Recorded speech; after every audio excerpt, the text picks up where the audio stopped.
में बहुत सारे उसके रूल्स और कवानीन डिफाइन किए हैं, क्योंकि कोई भी कंप्यूटर बेस्ड प्रोग्राम बगैर कमांड के नहीं चल सकता, नहीं ऑपरेट किया जा सकता। तो जैसा मैंने आपको बोला कि 5 से 10% सिर्फ उस पेड मेंटोरशिप का आपके सामने पेश करने लगे हैं। और वो पेड मेंटोरशिप का 5 से 10% सिर्फ ये है हमारे पास अभी, कि मार्केट में जो प्राइस डिलीवर की जाती है, जो मार्केट में प्राइस की डिलीवरी होती है, वो सिर्फ और सिर्फ महज दो कानून पे चलती है। उसमें तीसरा कोई कानून नहीं है। दो कानून जो हैं उनमें एक है मार्केट का काम हाइज एंड लोज को उड़ाना। जब भी आपके पास एक चार्ट बनता है उसमें कुछ हाइज बनते हैं और कुछ लोज बनते हैं। तो कॉन्टिन्यूसली इसने सिर्फ इन लोज और हाइज को उड़ाना।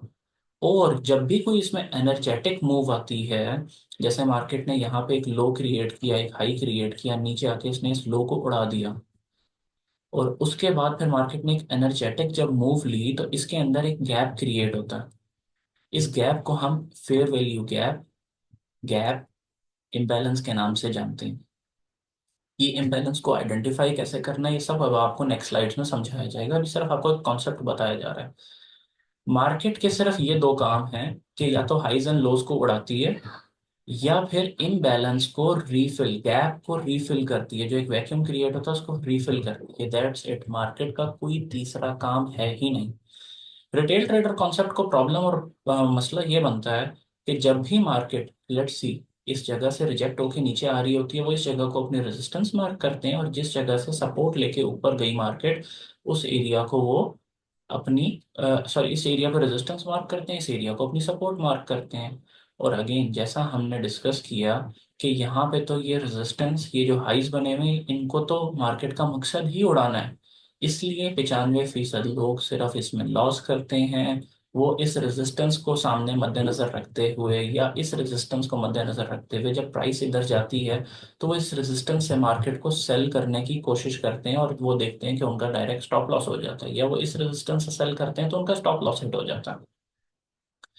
और हम अगेन यही चीज देखते हैं कि मार्केट का यहाँ पे कोई इत्तेफाक नहीं है। मार्केट में मार्केट ऊपर जाती है, जिसने भी इस एरिया को सप्लाई एरिया मार्क किया या रेजिस्टेंस एरिया मार्क किया और सेल किया, उसने इस हाई के ऊपर अपना स्टॉप लॉस रख दिया। मार्केट अल्टीमेटली ऊपर जाती है, स्टॉप हंट करती है, और उसके बाद जो आपकी सेल की डायरेक्शन थी उसी डायरेक्शन में सीधी वापस आ जाती है। और ये काम कुछ एक दफा नहीं, हर दफा होता है, हर ट्रेडर के साथ होता है। और अब हम जब चार्ट्स पे आगे चलेंगे तब आपको आइडिया हो जाएगा कि ये काम तो 20 साल से ऐसे ही हो रहा है, हमने सिर्फ इसको रीड नहीं किया था। इसी तरीके से जब मार्केट एक एनर्जेटिक मूव ले रही है तो ये जो ग्रे एरिया डिजाइन किया हुआ है, ड्रॉ किया हुआ है, यहाँ एक गैप क्रिएट होता है। तो मार्केट का एक तो काम हो गया इस हाई को और इस लो को उड़ाना, जो कि इसने इस लो को यहाँ उड़ाया और इस हाई को यहाँ उड़ाया। लेकिन दूसरा इसका काम सिर्फ महज ये है कि इस बनने वाले गैप को रीफिल बैक करना और फिर डायरेक्शन में चल पड़ना। इसी वजह से मार्केट सिर्फ जब हाइज एंड लोज को उड़ाती है और गैप्स को रिफिल करती है तो हमारे पास एक स्ट्रक्चर बनता है। अब वो स्ट्रक्चर, आज तक ये स्ट्रक्चर तो ड्रॉ कर करके सब दिखा चुके हैं, लेकिन आया ये स्ट्रक्चर बनता क्यों है, ये ना किसी को पता, ना किसी ने उसको एक्सप्लेन किया सही से। मार्केट के पास ये मुसलसल ये वाले हाइस प्रोड्यूस है। जिन लोगों ने इनको सप्लाई एरिया और रेजिस्टेंस मान के सेल किया, उनके सीधे सीधे स्टॉप लॉसेस हिट हो गए। एंड द रीजन कि मार्केट हमेशा जब स्ट्रक्चर फॉर्म करती है तो एक्सपेंशन के बाद रिट्रेसमेंट लेती है, फिर एक्सपेंशन करती है। तो सवाल ये है कि आया ये रिट्रेसमेंट यहीं से क्यों वापस चली जाती है। कुछ लोग इसको फिब पे लगा के 50% मार्क करते हैं, वो समटाइम 50% से जाती है, समटाइम 60% से, समटाइम 70% से, समटाइम वो 30% से चली जाती है। तो उसने कहाँ से जाना है ये डिसाइड करेगा यहाँ बनने वाला फेयर वैल्यू गैप। सिर्फ इस बिना के ऊपर ही आपके पास स्ट्रक्चर बनता है और मार्केट चलती है। मार्केट एक फेयर वैल्यू गैप को या तो रिफिल करने के लिए आ रही है, या फिर अपने हाइज और लोस को उड़ाने के लिए। इस केस में क्योंकि अप ट्रेंड है तो मार्केट मुसलसल अपने हाइज को उड़ा रही है। मैं एक दफा इसको क्लीन करके दोबारा दिखा देता हूँ। मार्केट ने हाई बनाया, नीचे आई, एक गैप था। मैंने आपको दो ही असूल बताए ना, कि या तो गैप को रिफिल करती है या हाइज एंड लोस को उड़ाती है। तो अप ट्रेंड है तो हाइज को उड़ा रही है।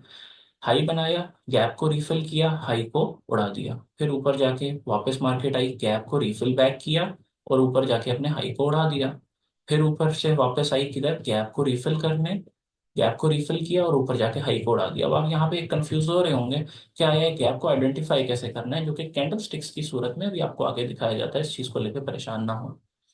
इसी तरीके से जब मार्केट बेरिश चल रही है तो मार्केट हमेशा अब आपके पास हाइज एंड लोज में से लोज को उड़ाएगी और गैप को रिफिल बैक करेगी। तो ये मार्केट ने एक लो क्रिएट किया, ये मार्केट ने एक लो क्रिएट किया। लो क्रिएट करने के बाद मार्केट रिट्रेस बैक करके फेयर वैल्यू गैप में गई, गैप से फिर नीचे आके उसने इस लो को उड़ा दिया। फिर मार्केट नीचे आई,